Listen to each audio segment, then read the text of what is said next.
მოკლედ, რამოდენიმე ხნის წინ ღია ეკრანზე შუაგული ევროპიდან გამოდის კაბიანი მამაკაცი და საქართველოს საპროტესტო აქციების სახელით საუბრობს შიგ შუაგულ აი ამ ნაღებ საზოგადოებაში სადაც ის იმყოფება და ანუ აი ისეთი ტონითა და ისეთი დიალექტიკით საუბრობს, აი გული ამიჩუყდა პირდაპირ რომ მოვისმინე ხა რომ თურმე აქციაზე მყოფი ადამიანები თავისუფლებისთვის მებრძოლები არიან.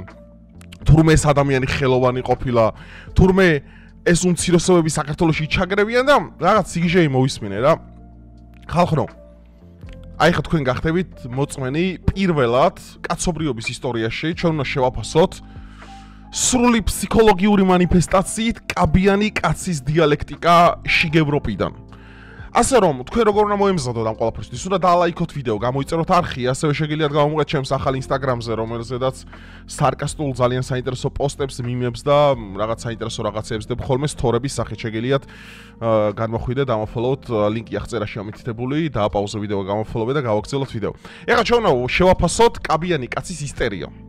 On სერიოზულად. ანა მე აქ ვდგავარდა ტკბები ამ მომენტით ჩემი მეგობრები და კოლეგები თბილისის ქუჩებში საქართველოს ევროპული გზის შეჩერებას აპროტესტებენ.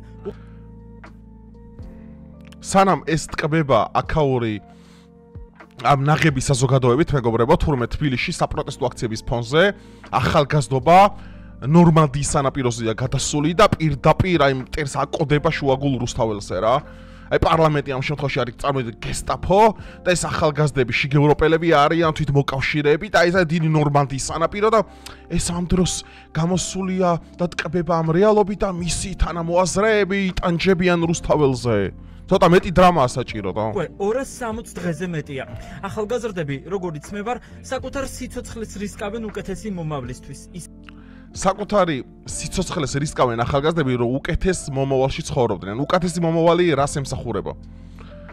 ევროპული ბიუროკრატიის მონობას, ევროპელი ელჩების მონობას, მეორე ფრონტის გახსნას ქვეყანაში, საქართველოს სრულ პროტექტორატის გადაცემას ევრობიუროკრატიისთვის, იმ ახალგაზრდებს, რომელსაც წარმოდგენა არ აქვთ ევროპულ ქვეყანებში რა კრიზისები წარმოიქმნა ბოლო ხანებში, მათ შორის გერმანიაში, საფრანგეთში, ბელგიაში, აი რიგ ქვეყანებში, როგორი პოლიტიკური კრიზისებია, როგორ უქანავებს ტრამპი აესე ერთ ადგილს. რაღაც სიგიჟეები ხდება. ეხლა ამათ ხო წარმოდგენა არ აქვთ ევროპაში ხა რა ხდება რეალურად, ანუ არ იციან. ანუ მართლა რეალურად წარმოდგენ. ამათი ევროპა არის კაფე დე ფლორში გეუნებით ყავის სტრუპვა უბრალოდ რა. ანუ აი სტორის რო ინსტაგრამზე დადებ და აი მე რა ბედნიერად ვერთობით მეგობრები ევროპაში. აუ რა მაგარია ბარსა, რა მაგარია მადრიდი, აუ რა მაგარია პარიზი, ჩვენ ხა ყავასობთ აქ და ორევროთ იცით ხალხონა შეგიძლიათ ბისკვიტი შეუკვეთოთ. ასევე კრუასანები და ყავა, ეს არის ჩვენი ევროპა. ანუ ეს გონიათ რეალურად, ეს არის სამწუხაროდ Illinois Nation ესეთი გამონათქვამია, ავადმყოფი ფენომენი, ავადმყოფი სოციუმი, რომელსაც ესენი წარმოადგენენ, ამათ მართლა ჯერათ რა, რომ რაღაც ღირებულებისთვის იბრძვიან, ანუ მართლა აქ წდება ყველაფერი აბსოლუტურად, მოდი უსმინოთ რა. როგორიცაა ჩვენი კოლეგა ანდრო ჭიჭინაძე. აი ანდრო ჭიჭინაძეს ადგილზე მე თავს არ ვინატრებდი. უკვე 8 თვეა აი ეს რო გამოდის, აი კუნთიანი კაბიანი კაცი რო გამოდის თენდაფზე. რო საუბრობს საპროტესტო ტალღის სახელით. და მეორე ანდრო ჭიჭინაძეს ახსენებს აი პირდაპირ თენდაფზე. ეს რო ანდრო ჭიჭინაძეს ადგილზე მე ყოფნა არ მომინდებოდა სმო. მე წარმოდგენა არ მაქვს ვინა ანდრო ჭიჭინაძე. ხო, ის პატიმარი რო არის, ხო, მსახიობი თუ რაღაც. ხო, ანდრო ჭიჭინაძე პირველად შემეცოდა, ანდრო გამაგრდი, ძმაო, გამაგრდი. მე მესმის რა არის, ოდესაც ესეთ ადამიანს ეცოდები, მე მესმის და ტოლერანტობას, რომ ოდესაც ეს ადამიანი შენს მიმართ გამოხატავს. მე გულწრფელად პირველად შემეცოდე ამ 270 დღის განმავლობაში. ამიტომ მე ანდრო მართლა ძალიან წუხვარ, ოდესაც ესეთი ადამიანი საჯაროდ შენს სახელს ახსენებს. ამისთვის ძალიან წუხვარ და არ ვიცი. მე ყოველგვარ, ძალღონეს ვიხმარ იმისათვის, რომ შენ ეს მორალური ის სტანდარტები დაიბრუნო ჩემო მეგობარო, იმიტომ რომ აი ეს რო გახსენებს, აი ეს უკვე დასრულებულია შენი კარიერა უკვე. ანუ პატიმრობაში 65-ზე მეტ პოლიტპატიმართან გისოსებს მიღმა უდანაშაულო ადამიანებთან. ბიჭო, აი რა მაინტერესებს, უდანაშაულო ადამიანი როგორ არის ის, რომელიც პოლიციის მანქანებს წვავს, რომელიც მოლოტოვის კოქტეილებს ისურის, რომელიც ისურის დიდ ქვებს, რომელიც აღაზიანებს სახელმწიფო ინვენტარს, კამერებს, რომელიც ადამიანს დედას უტრიალებს, ოდესაც დედა მკვდარი ყავს. ანუ რანაირად არის უდანაშაულო? აი ხა მე რო გავიდე ქუჩაში და შიგევროპელები ვცემო და იმით გავაправო, რომ მე ამით ჩემ ქვეყანას ვიცავ მეთქი. ანუ მაგ პრინციპით მეც უდანაშაულო, ანუ თავისივე სამართალში იჩხირებიან. ანუ თუ იგივეს მე მიუმართავ. რასაც ისინი აკეთებენ. ანუ მეც ხო უდანაშაულო გამოვდივარ. ანუ რა წესია საერთოდ არ მესმის. კონსტიტუციას ესენი პატივს არცემენ, კანონებს ესენი პატივს არცემენ, სისხლის სამართალს ესენი პატივს არცემენ, რელიგიას და ღმერთს პატივს ესენი არცემენ. ანუ რა არის ამათი სამართალი? რასაც ურსულა ფონ დერ ლაიენი და მისი კაფე დე ფლარი და მისი ბისკვიტები და ეს $2 კრუასანები, €2 კრუასანები ევროპაში ეს არის მათი სამართალი? ანუ სერიოზულად ესაა სამართალი? ანუ უბრალოდ ტეხავს რა, უბრალოდ დამნაშავეა. აი უბრალოდ დამნაშავეა. ანუ მეტი არაფერი. აი კაცურად მაინც აღიარა რომ ხარ დამნაშავე, უბრალოდ კაი მესმის არ გევასება, ბაზარ ექშენი ნება, კაცო, ვისაც უნდა ის დაევასო, ანუ კიდია, შიგევროპელს ვინ ევასება, ვინ არ ევასება, მაგრად მკიდიო. ანუ უბრალოდ აღიაროს გულწრფელად, რომ აი ხო რა სახელმწიფო ინვენტარი დავაზიან და ვარ აი აღიაროს უბრალოდ. რატო? აი უბრალოდ რახეთ რა გააკეთა საქართველოში ამ აგენტორულმა ქსელმა. ოპოზიციური პარტიები ახლა დაგულაობენ, ახალ არჩევნებში მიიღებენ მონაწილეობას და ეს ბავშვები იჯდებიან ციხეში. მათი ბრალია. რა ვქნა? აღარ ვარ მოწყალება, აღარ გამოჩნია. მოდიშით. სხვადასხვა სოციალური ფენის წარმომადგენლებთან ერთად. სამწუხაროდ, ჩვენ მთელ მსოფლიოში ავტორიტარიზმის ქარიშხლებში ვცხოვრობთ. ავტორიტარიზმის ქარიშხლს ალბათ ტრამპის ჰეგემონიას გულისხმობს, რომელმაც LGBT მთლიანად მოსპოთელი ამერიკიდან. ხო. ამერიკა ძალიან ავტორიტარული ქვეყანაა, გეთახმები, იმიტომ რომ როგორ შეეხო ეგეთ თქვენს ძალიან დიდ სიწმინდეს, როგორ შეეხო LGBT-ს, როგორ შეეხო ტრამპი და მსოფლიოში ჰეგემონია ჩამოამყარა. აი ხვდებით, აი woke agenda ხალხო აი ამაზე აბადმყოფი არ არსებობს. ანუ ადამიანი არ დაბადებულა უბრალოდ რა. ეხლა მე თქვენ განახებთ ბოლო 18 თვეში ამერიკაში კრიმინალის დონე უბრალოდ იმ ადამიანების სექსუალურ ორიენტაციას ვინებმაც მასობრივი ხოცვა შლეტა ამერიკის სკოლებში წარმოქმნეს. განახებთ. სიძულვილი, დაყოფა და დეჰუმანიზაცია მსოფლიოს ყველა კუთხეშია და ჩვენ როგორც ხელოვანებს მე ჩვენ როგორც ეს ხელოვანია ხალხო? დაწერეთ კომენტარებში თუ ფიქრობთ რომ ეს ხელოვანია ხალხო. მიქელანჯელო ხო არა შემთხვევით ხალხო? ეს სკულპტურა ამის გამოძერწილი ხო არა შემთხვევით ხელოვანია და მაინტერესებს. ან დაწერეთ კომენტარებში თუ იცით ეს მიქელანჯელოა ბოტიჩელია თუ ვინა მაინტერესებს ეს სკულპტურა ამის დამზადებული ხო არა? ანუ სერიოზულად, იმიტომ რომ ეს ადამიანი ხელოვანი ყოფილა, მე არ ვიცოდი. კაბიანი კაცი ხელოვანი ყოფილა, არისტოტელემ პირველად მოისმინა მის შესახებ, მაგრამ ვერ მოისმენდა, იმიტომ რომ მე მგონი სოკრატესაც ორიენტაცია ქონია არეული. როგორც woke agenda ჩვენ გვასწავლის. ხალხო, ანუ სერიოზულად, ანუ თქვენ ახლა ფიქრობთ რომ ეს ხელოვანია? აი აღარ მეცინება, ხო ხედავთ? აი სიცილი მე შევიკავ. ანუ აღარ მეცინება. სასაცილო არ არის ეს.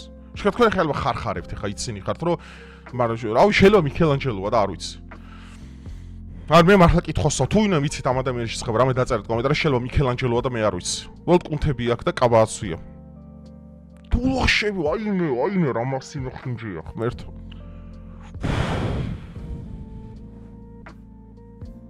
ძალიან მეცოდებიან. წამს რომ გვაკისრია პასუხისმგებლობა და მოვალეობა რომ ვისაუბროთ წინააღმდეგობა გავუწიოთ და გამოვიდეთ სიტყვებით თავისუფლება. აი ხა მე მეგობრებო ეს მინდოდა თქვენთვის მენახებინა რა. ტრანსგენდერი, რომელმაც მოაწყო მასობრივი ხოცვა, იდენტიფიცირდება როგორც ებრაელი ამერიკელი named Robert Wostman. აი ეს არის მეგობრებო, ეხა ამასინად ის მოახდინა იმაში რა ქვია, ამერიკაში ერთ-ერთ სკოლაში მასიური ხოცვა შლეტა და მინდა ეს მენახებინა თქვენთვის. აი ეს მინდა იცოდეთ თქვენ. აი ეს შეხედეთ. Anybody also see a pattern. ხედავთ აქ რაღაც ძალიან დიდ საერთო რამს. დენვერში მოწყობილი მასობრივი ხოცვა, მის უკან იდგა ტრანსგენდერი. აბერდენში მოწყობილი ხოცვა შლეტა იყო ტრანსი. ნეშვილში ტრანსი, ჯორჯიაში ტრანსი, ფილადელფიაში ტრანსი, ლოვა შუთერ, gender fluid. ეს ძალიან მაგარი ტერმინია. გენდერული როგორ რა ვთქვა? გენდერულად ამოუცნობი ადამიანი, ხო, ჯერ არ უწოდებია საკუთარ თავისთვის რა გენდერია. უნველდ შუთერ, კოლორადო, მინესოტა, ტრანსი. ყველა ბოლო 1 2 3 4 5 6 7 8 9 ბოლო 9 სასაკლაო რომელიც ამერიკის შეერთებული შტატებში განსაკუთრებულად მძიმე იმაში რა ქვია სიტუაციაში და მძიმე ვითარებაში განხორციელდა კრიმინალური შემთხვევა ყველაფრის უკან იდგნენ ტრანსები და რატო ეხა ჩვენ ფსიქოლოგიური დასკვნა უნდა დავდოთ ეხა ესაა ძალიან საინტერესო, მანამდე ეს კონდიციონერი თავს მატკიებს, 2 წამი უნდა გავთიშო. ხო. იმიტომ რომ რაღაც ყურში რო შემოდის, ანუ აზრის ფორმირებას ვერ ვახდე. არ უბრალოდ კი ვახდე, მაგრამ აი თვითონ სტაბილურად ჩამყვირის ყურში რა, აი არ ვიცი. ხალხო, ეხა რას დამკვირვებს ჩვენ საქმე. ანუ ტრანსები, ანუ რომლებიც იყვნენ კაცები და გახდნენ ქალები და რომლებიც იყვნენ ქალები და გახდნენ კაცები, არიან ფსიქოლოგიურად დაავადებული ხალხი. ანუ 99% არის ფსიქოლოგიურად შერყეული. ხოლო ეხა თუ რისგან გამომდინარე ხდება ეს ყველაფერი, არის ძალიან მარტივი ბიოლოგია. ანუ უმარტივესი ბიოლოგია. მოდი ეხა ამ კამერიდან აქეთ გადავიდეთ, უფრო უკეთესად რომ დაგინახოთ. ეხა უყურეთ მეგობრებო რა ხდება. რასთან გვაქვს ჩვენ საქმე? ადამიანი, როდესაც იბადება ბიჭი, მამაკაცი. და როდესაც ფსიქოლოგიური პრობლემებისა თუ სხვადასხვა სექსუალური შევიწროების შედეგად, ბავშვობაში მოხდენილი სხვადასხვა ძალადობის შედეგად, მასში ვითარდება ისეთი სახის ჰორმონები და ისეთი სახის სექსუალური გადახრები, რომელთაც მას უნდა რომ გაექცეს არსებულ ყოფიერებას, ანუ არსებულ სქესს და არანაირ გენდერს და გახდეს მაგალითად მისთვის საპირისპირო. ანუ კაცი გახდეს ხალი. ეხა რა ინგრევა ზოგადად ეხა ხო აი რატომ აიდამაიც აი რატო ემთხვევა ეს სტატისტიკა რომ ბოლო 9 კრიმინალური დანაშაული და ძალიან ხშირად ამერიკაში მომხდარი განსაკუთრებულ მძიმე იმაში რა ქვია სიტუაციებში შადენილი დანაშაული უკავშირდება ტრანსატლანტიკურ იმებს რა ქვია სექსუალურ წარმომადგენლებს. რატო? მეგობრებო, თქვენ წარმოდგენა არა გაქვთ რა მნიშვნელობა და რა მხელა გავლენა გააჩნია ადამიანის სექსუალურ ორიენტაციას. ზოგადად მის ლიბიდოს, ზოგადად სექსუალურ ფიქრებს, მის ფეტიშებს, მის სურვილებს. სამყაროს გაჩენის დღიდან დღემდე მთავარი დრაივი, რაც ამოძრავებდა სამყაროს ყოველდღიურობას, იყო ორადორი რამ. აი რაც ქმნიდა იმპერიებს, აქცევდა იმპერიებს, რაც უხელს უწყობდა რაღაცის გამოგონებას, რაღაცის დანგრევას, ძირითადად რაც იყო განმაპირობებელი, მაგალითად ომების, სისხლის ზღვრის, ეს იყო ორი რამ. პირველი შიში და მეორე სექსუალური შენი ფეტიშები და სურვილები. ანუ ლიბიდო პირდაპირ დაკავშირებულია შენ სურვილებთან. აი ხან ახლა რომ მოდიან და ჩვენ გვეუბნებიან ხოლმე ესეთ რამეს, რომ აი რას ერჩით LGBT ადამიანებს, რა დაგიშავეს. ანუ ჩვენ ვერაფერს ვერ დაგვიშავებენ. ისინი იმ მდგომარეობაში, რა მდგომარეობაში ისინი თავდაპირველად, ანუ ეგრეთ წოდებულ ტრანსატლანტიკურ სუპერპოზიციაში იმყოფებიან. ანუ სანამ გახდებიან ეგეთები. როდესაც ადამიანი ხდება ეგენი და მასში იწყება დეჰორმონიზაცია და აბსოლუტურად სხვა სახის რეკომბინაცია ხდება მის ტვინში, როდესაც ხელოვნებაში ყავთ ჰორმონები, როდესაც მკერდს უზრდიან, როდესაც საზარდულს აჭრიან, როდესაც ბოდიში თქვენ და ერთ ადგილას ხმარობენ, ადამიანის ჰორმონალური მდგომარეობა, ადამიანის ფსიქიკა თავიდან ბოლომდე ინგრევა. აი მარტივი შედარება მოვიყვანოთ, ძალიან მარტივი შედარებას მოვიყვანოთ. აი წარმოვიდგინოთ კლასიკური კრიმინალური დანაშაული. და რას ნიშნავს? აი მაგალითად ვიღაც ბოროტმოქმედი აუპატიურებს ვიღაც ქალბატონს. როდესაც სექსუალური გზით, ანუ ძალადობით შენ აუპატიურებ და ეს არის უდიდესი დანაშაული, რა თქმა უნდა, შენ რეალურად უწევ ამ ქალის ფსიქიკის პირველ რიგში განადგურებას, სანამ მისი, ესე ვთქვათ, დეჰორმონიზაცია და მისი ფიზიკური ესე ვთქვათ, ნგრევა დაიწყება მის სხეულში. მისი ფსიქიკა პირველი ინგრევა. და რას ნიშნავს ახლა უყურეთ? უდიდესი წილი სტატისტიკურად რო აიღო. ადამიანზე, რომელსაც სექსუალურად იძალადეს, ამ შემთხვევაში ქალზე, ძირითადად ეგრე ხდება სამწუხაროდ დღევანდელ დროში. როდესაც სექსუალურად მასზე ძალადობენ, უდიდესი ნაწილი ამ პროცესის შემდგომ ან თავს იკლავს, ან კიდე საგიჟეთში ან ფსიქიატრიულში გადაყავთ, რადგანაც მისთვის ყველაფერი ინგრევა. რადგანაც ყველაზე სენსიტიურია ჰორმონები მის სხეულში, მისი ემოციები და ასე შემდგომ. ეხლა უყურეთ, როდესაც ტრანსი, ანუ კაცი ხდება ქალი და მისი დეჰორმონიზაცია ხდება და საერთოდ ახალი მეგატრონი ყალიბდება, არათუ მისი ფსიქიკა ნადგურდება. არამედ იცვლება მისი სურვილები, არამედ ხდება უფრო მეტად ლიბიდო დაქვეითებული და მეტად აგრესიული.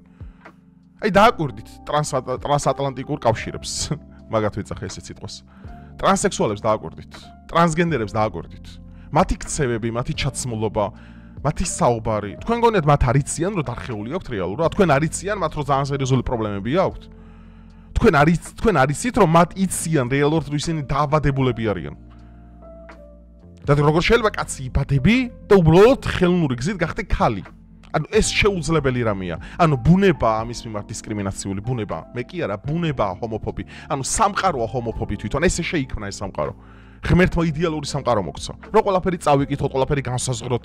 და შესაბამისად, როდესაც ფსიქიკა დაზიანებული, ძუძუებ გაზრდილი, საზარდულ მოჭრილი, ერთ ადგილზე ნახმარი, ტრანსსექსუალი იღვიძებს დილით, მეგობრებო, სამყარო სხვანაირად უყურებს. ანუ მისთვის სხვანაირია ყოველდღიურობა, მისთვის სხვანაირია რუტინა. მას სხვანაირი სურვილები უჩნდება, მას სხვანაირი მოწონებები უჩნდება.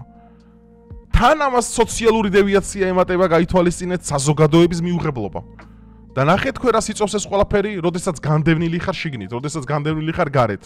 ამ შემთხვევაში ფსიქიკა საბოლოო ჯამში აი პირდაპირ დედაეტირება თავიდან ბოლომდე. რაც იწვევს მე ამ შიგნით არსებული ამ ბრაზის, ამ დაგროვილი ბოღმის, ამ ბოროტების ამოხეთქვას და მე გამოდიან და ჩადიან კრიმინალურ დანაშაულს.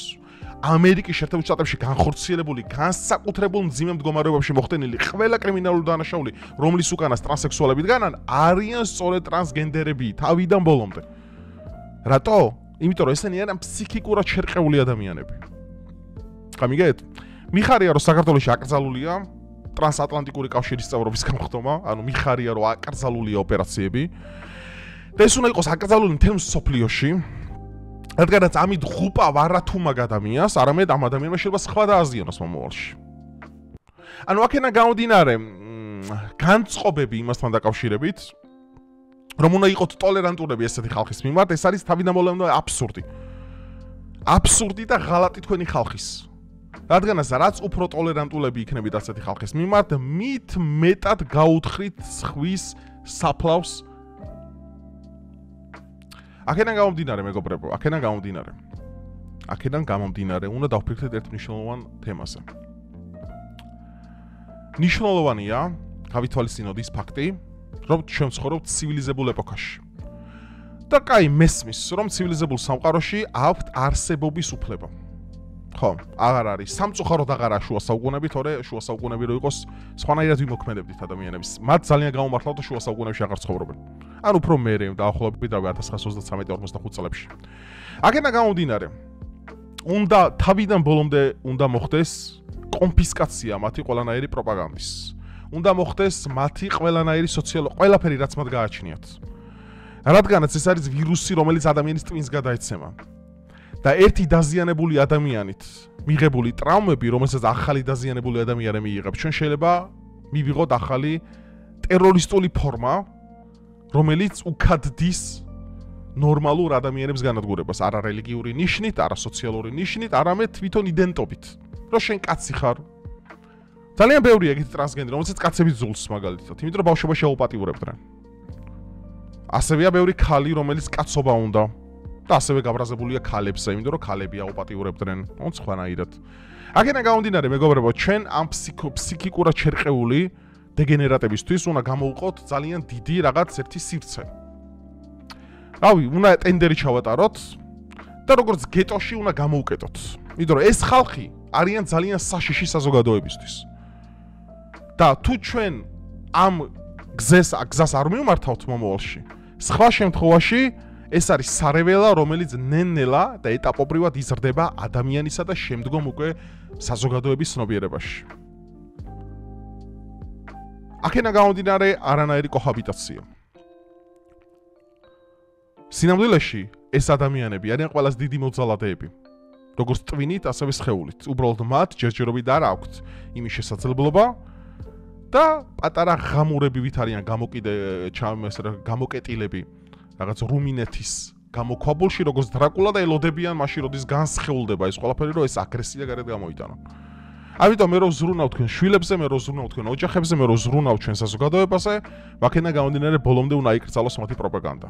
ბოლომდე რაც უფრო მეტ ადგილს ამათ მიცემენ სასიცოცხლო არეალის გაფართოებისთვის და მათი პროპაგანდისთვის, მით მეტად დაზიანდება ნორმალური ადამიანი. აქ ტერმინი არ არის იმაზე საუბარი ვიღაცა პიდარასტდება, ანუ ესე არავინ არ პიდარასტდება, მაგრამ სტატისტიკას თუ ავიღებთ, რაც მეტად დაუშვეს იმ წარმყვან ევროპულ ქვეყნებში ერთნაირ სქესიანთა ქორწინება, მით მეტად გაიზარდა მომავალში ამასთან ასიმილაცია. და ამის შეგუება. რატო? ანუ იმით კი არა რომ უყურებ შენ მაგნაირი ხდები, არა. არამედ ხვდები რომ საზოგადოება ამას იღებს და შენთვის ეს ნორმალური ხდება უკვე. და ნორმალურობით და მიღებლობით და ტოლერანტობით იწყება ყველა უბედურება სამყაროში. ყველა უბედურება სამყაროში იწყება ტოლერანტობით.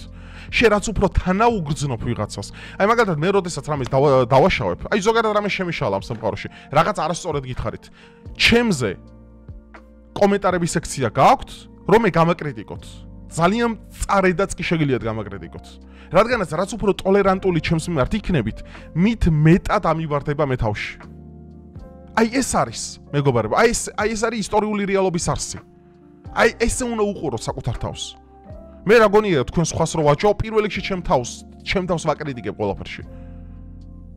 აქედან გამომდინარე თქვენ ესე უნდა შეხედოთ ყველაფერს. ესე უნდა უყუროთ. რაც უფრო მეტად ტოლერანტული ხარ, მით მეტად ინგრევს საკუთარ ნიადაგს, რაზეც შენ გახარ. აი იმ ტოტ სიჭრი, რაზეც ზიხარ შენ რეალურად. აი და ტოლერანტობა არის ყველაზე საზიზღარი რამ, რაც ამ სამყაროში არსებობს. რო აი მე თავზე ხალხს რამე დანაშაული შეიდენა, ვაი მე ჩემო საყვარელო, შენ ეს როგორ ჩაიდინე? არა, პირიქით, უნდა დააჭვათ, მაქსიმალურად უნდა დააჭვათ. მაქსიმალურად უნდა გააკრიტიკოთ. აი ამ შემთხვევაში არსებობს შანსი, რომ ის ადამიანი მოყარეთ გამოგადგეთ მომავალში. რაც უფრო დათურ სამსახურს გაუწევთ, რაც უფრო ჩაიხუტებით ყველას, რაც უფრო მეტად ესე ვთქვათ სიმეთ შეხედავ, სიკეთის თვალსაზრისით შეხედავ ამ ყველაფერს, რაც უფრო სპექტაკლი გონია ყველაფერი, მით მეტად იჭრი იმ ტოტს, რომელზეც შენ დგახარ რეალურად. გინდა ზიხარ. ამიტომ მე რეალობას გასწავლით, როგორ შეიმეცნება ეს ყველაფერი. და სხვა შემთხვევაში, რავი, თქვენ განახებთ ცხოვრება რა არის რეალურად. ამიტომ მესმის ეს ვიღაცას რო ეხა ხო ბაზარი არა გეცოდება ზოგჯერ ეს მეც მეცოდება ადამიანები ძალიან მეცოდება ადამიანები. ღაზაში ბავშვები ძალიან მეცოდებიან. კატებიც მეცოდებიან ღაზაში. მაგრამ არასდროს არ შემეცოდება ლიბერალი. არასდროს შემეცოდება ტრანსგენდერი, არასდროს. ის საერთოდ არა ადამიანი. ადამიანი, რომელიც დაცლილი ხარ, აბსოლუტურად ყველანაირი არათუ ემპათიისგან, არამედ შიგა ჰორმონალური ქიმიური შემადგენელი ელემენტებისგან, შენ უკვე აღარაფერი გახასიათებს იმისათვის, რომ შენ საკუთარ თავს ადამიანი უწოდო. აი ეს არეალობა. მე უფრთხილები თქვენ შვილებს. და საუბრობ კაცრად. იმიტომ რომ ხვდები რომ რეალურად კლასიკურ მიდგომას აზრი არ აქვს და დავიღალე ამ რაღაცაო, მე ჩემი აზრი, არანაირი ჩემი აზრია ეს არ არის. მე ასე ვფიქრობ და ასე მგონია ჭეშმარიტება. აი ჩემი სუბიექტური აზრი მგონია აბსოლუტური ობიექტურობა. ანუ არ მადარდებს ეს რამდენად ობიექტური, რამდენად სუბიექტური, იმიტომ რომ ადამიანებს არ უყვართ იმის აღიარება, რომ ყველაფერი სუბიექტურია რეალურად. უბრალოდ რატო უყვართ იმით სპეკულაცია იცით ადამიანებს, რომ აი მე ჩემს სუბიექტურ აზრს და ჩემ აზრს დავაფიქსირებ, იმიტომ რომ იმიტომ ჩაჯმულები არიან რეალურად. და ჩაჯმული ადამიანი სხვათა შორის იმისათვის რომ სხვა არ დააჯოს მას, ყოველთვის სუბიექტურობას ეფარება. აი ჩემი სუბიექტური აზრია და მე მინდა ესე ვთქვა. კიდია მე და ჩემს გამომწერებს. მე და ჩემი გამომწერი ვაფიქსირებთ იმას, რაც ჩვენ გონია სიმართლე. და რატომღა ძალიან ბევრი ვართ? არ ვიცი. შეიძლება ამას ობიექტური დაარქვით ობიექტურობა. არ გვადარდებს. ანუ არ გვადარდებს ეს ყველაფერი. რადგან ჩვენ ბუნების კანონების თანახმად ვარსებობთ. ჩვენ გჯერა ღმერთის, ჩვენ გჯერა ამ ღმერთის მიერ გამოცხადებული სამყაროსი. გჯერა რომ ღმერთმა ადამიანი და ქალი და კაცი შექმნა. არა თუ ჩვენ გჯერა, ბრმადმორწმუნეები კი აროთ, არამედ ბუნება გვასწავლის ამას. ანატომია გვასწავლის. თები გადასცემენ ერთმანეთს, თები ეჩურჩულებიან ერთმანეთს და ღაღადებენ რაოდენ დიდია ღმერთის მიერ შექმნილი სამყარო, ეს ფსალმუნების სიტყვებია. ჩვენ ამას ყოველდღიურ გამოვლინებაში ვხედავთ, სილამაზეში ვხედავთ, კაცის გენიტალიებში, ქალის გენიტალიებში, ეს ჩანს ფიზიონომიაში, რომ სამყარომ რაღაცები დალაგებული შექმნა და რაღაცებს რასაც ურევს შემდგომ, ეს არის ადამიანის ბრალი. ზოგჯერ მუტაციის გზით, ზოგჯერ არასწორი ნებით, ზოგჯერ ცოდვით, ძალიან ბევრი რამეა. ამიტომ ეს ტოლერანტობა და ყალბის სიკეთე არ ფეხებზე ვკიდია, უბრალოდ ფეხებზე ვკიდია ყალბის სიკეთე. ყალბის სიკეთე არის ის რითის ანტიქრისტე გამეფთება სამყაროში. ყალბის სიკეთე არის რის გამოც ბოროტება გამეფთება. და ამიტომ იმ ადამიანები უნდა დააგოიმოს რეალურად, რომლებიც არიან უბრალოდ ჰუმანისტი პაციფისტები. აი უბრალოდ ეცოდება ვიღაც, ვაი მე როგორ მეცოდება. მე მეცოდება ღაზაში ასეული კატაც და ბავშვიც. მაგრამ ლიბერალი არ მეცოდება. იმიტომ რომ ლიბერალი ადამიანი არ არის. აი ესეთი არის რეალობა მეგობრებო. რავი, შეიძლება სუბიექტურია, შეიძლება ობიექტური. მაგრამ რატომღაც მე ჩემი ხალხისკენ ვარ. და მინდა რომ იდენტობა შევინარჩუნო. მინდა რომ სარწმუნოება შევინარჩუნო. მინდა რომ ღირებულებები შევინარჩუნო. მინდა რომ ინდოელები არ ეყარნენ საქართველოში. მინდა რომ მიგრაციას და ჩემს დემოგრაფიას გაუფრთხილდე. მინდა რომ თეთრი რასა გადავარჩინო. რატოა ეს ბოროტება? არ არის ეს ბოროტება. ეს სიყვარულია, ეს სიკეთეა, ეს ღმერთის მიერ გამოცხადებული სამყაროა, რომელსაც ჩვენ ვიცავთ რეალურად. და ვისაც არ მოწონს ეს რეალობა, ფეხებზე მკიდია 21 საუკუნის ორმაგი სტანდარტები, არ მადარდებს. სუბიექტურები ვართ, კი ვართ. მკიდია კონსტიტუციაც, მკიდია დემოკრატიული პროცესებიც, მკიდია რაღაც სისხლის სამართლიც და არ გვაინტერესებს. ჩვენ ერთადერთი რასაც მივყვებით არის ღვთის სიტყვა. და ბოდიშით, დედამიწაზე ძალიან ძვირი ჯდება. და ძალიან დიდ ძალისხმევას მოითხოვს ღვთის სიტყვა რომ შეინარჩუნო. და ზოგჯერ ცოტა ხისტად გვიწევს ამ ყველაფრის კეთება. ბოდიშით მარტო ერთი მუხლი არ მესმის ახალი აღთქმიდან. ერთ ლოყაში რო გაგარტყავენ, მეორე მიუშვირეო. ბევრი რამეა ბიბლიაში, ძალიან ბევრი. ჩვენ ქრისტიანები ვართ, ორივე ძველ და ახალ აღთქმას ვაღიარებთ. და თქვენ რა გონიათ რომ ჩვენ აქ დავჩმორდებით, ჩუმად ვიქნებით, რაც უფრო ჩუმად გავაკეთებთ ამ ყველაფერს? ოი, თურმე ვიღაცას ფაბრიკაში, რომელიც ნატურალურ წვენს წრუპავს, იმას დავევასებით? ეს არის ჩვენი მიზანი? ეს არაა ჩვენი მიზანი. დივერსიფიცირებული პატარა ბაბლის წარმოადგენლები ჩვენ ვერ გიკარნახებიან რა არის რეალობა. ვერასდროს. ისინი შეიძლება ეხა გვანძღავენ ჩვენ, მაგრამ ადრე თუ გიან ჩვენს რიგებს შემოუერთდებიან და მიხვდებიან ერთ რამეს, რომ მზე ისევ ამოვა. და ეს მზე როდესაც ამოვა, ძალიან ბევრ ადამიანს დაწოვს სიმართლე და არაფერი სიმართლის გარდა. ცოტა ისეთი მონოლოგი მქონდა, აი საპრეზიდენტო მონოლოგს რო შეეფერება, ხო იცით, აი 100,000 კაცი წერო გისმენს და ეგეთი მონოლოგი მქონდა ბოლო 10 წუთი, მაგრამ საჭირო იყო, მინდოდა ეს სიტყვები თქვენ მოგესმინათ, ეს სიტყვები ჩემი გულიდან მოდიოდა. ხანახან მეკითხებიან ადამიანები, შენ ამ ტექსტებს წერ, არაფერს არ წერ. საერთოდ, რა ტექსტი უნდა დავწერო? ეგ იგივეა, ქალთან ოთახში შედიოდე და ღამით სექსუალური აქტით კავდებოდე და წინასწარ ამას იმეორებდე. ხალხო უნდა მივეჩვიოთ გულწრფელობას. გულწრფელები საკუთარ თავთან უნდა ვიყოთ პირველ რიგში. რაც გულიდან მოდის, იმ სიტყვებს გადამეორება არ ჭირდება. როგორც ლამაზ ქალთან ურთიერთობას გადამეორება არ ჭირდება.